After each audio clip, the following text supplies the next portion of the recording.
अस्सलाम वालेकुम दोस्तों। तो कैसे हैं आप? उम्मीद करता हूं कि आप सब खैरियत से होंगे। दोस्तों हम बात करेंगे सिरप सिलीवर के बारे में। सिरप सिलीवर किस चीज़ के लिए इस्तेमाल किया जाता है, उसका तरीका इस्तेमाल क्या है।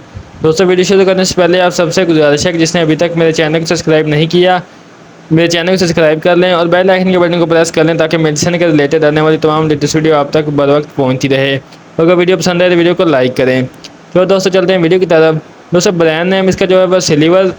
अगर इसकी फार्मा की बात की जाए तो बाउट फार्मा इसे तैयार करती है, जो कि एक मल्टीनेशनल फार्मा है जो कि अच्छी मेडिसिन प्रोवाइड करती है। अगर इसकी प्राइस की बात की जाए तो 124 रुपये इसकी प्राइस है और 120 ml की पैकिंग में ये होता है, जो कि आपको किसी भी मेडिकल स्टोर से आसानी मिल सकता है। दोस्तों इसमें मौजूद दवा की बात की जाए तो सेलीमरीन इसमें दवा पाई जाती है। दोस्तों बात करते हैं इसके बेनिफिट के बारे में कि हम इसे किस चीज़ के लिए इस्तेमाल कर सकते हैं। दोस्तों ये जिगर की हिफाजत करता है। जिगर का सुखराव हो जाता है जरकान की वजह से या हेपेटाइटिस की वजह से, तो आप उसमें इसका इस्तेमाल कर सकते हैं। इसके अलावा दोस्तों पीले जरकान में आप इसका इस्तेमाल कर सकते हैं, जिसमें आंखें पीली और जिस्म की रंगत पीली होना शुरू हो जाती है, उसमें आप इसका इस्तेमाल कर सकते हैं। जिगर की गर्मी को दूर करने के लिए आप इसका इस्तेमाल कर सकते हैं। इसके अलावा जिगर में सोजश की वजह से आप इसका इस्तेमाल कर सकते हैं। जिगर में मौजूद चर्बी को ख़त्म करने के लिए आप इसका इस्तेमाल कर सकते हैं।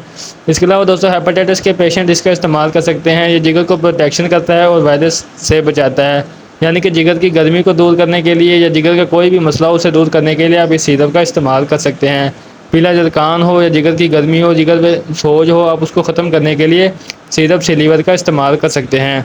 दोस्तों ये थे इसके बेनिफिट। अब बात करते हैं इसके साइड इफ़ेक्ट के बारे में कि इसके साइड इफ़ेक्ट क्या हो सकते हैं।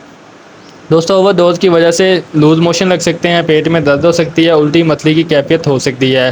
दोस्तों बात करते हैं इसकी डोजेज के बारे में। बालग अफराद में इसके 2 चम्मच सुबह, 2 चम्मच शाम, खाना खाने के बाद भी आप इसका इस्तेमाल कर सकते हैं और खाना खाने से पहले भी आप इसका इस्तेमाल कर सकते हैं। और 5 साल से लेकर बड़े बच्चों में 1 चम्मच सुबह और 1 चम्मच शाम आप इसका इस्तेमाल कर सकते हैं। दोस्तों ये थी आज की वीडियो, जो कि सिरप सिलीवर के बारे में थी। उम्मीद करता हूँ कि मेरी आज की वीडियो आपको पसंद आई होगी और मज़ीद ऐसी वीडियो देखने के लिए मेरे चैनल को सब्सक्राइब कर लें और बेल आइकन के बटन को प्रेस कर लें ताकि आने वाली तमाम लेटेस्ट वीडियो आप तक बर वक्त पहुँचती रहें। इसके साथ दोस्तों आप मुझे इजाज़त दें। इंशाल्लाह मिलेंगे एक नेक्स्ट वीडियो के साथ। तब तक के लिए अल्लाह हाफिज़।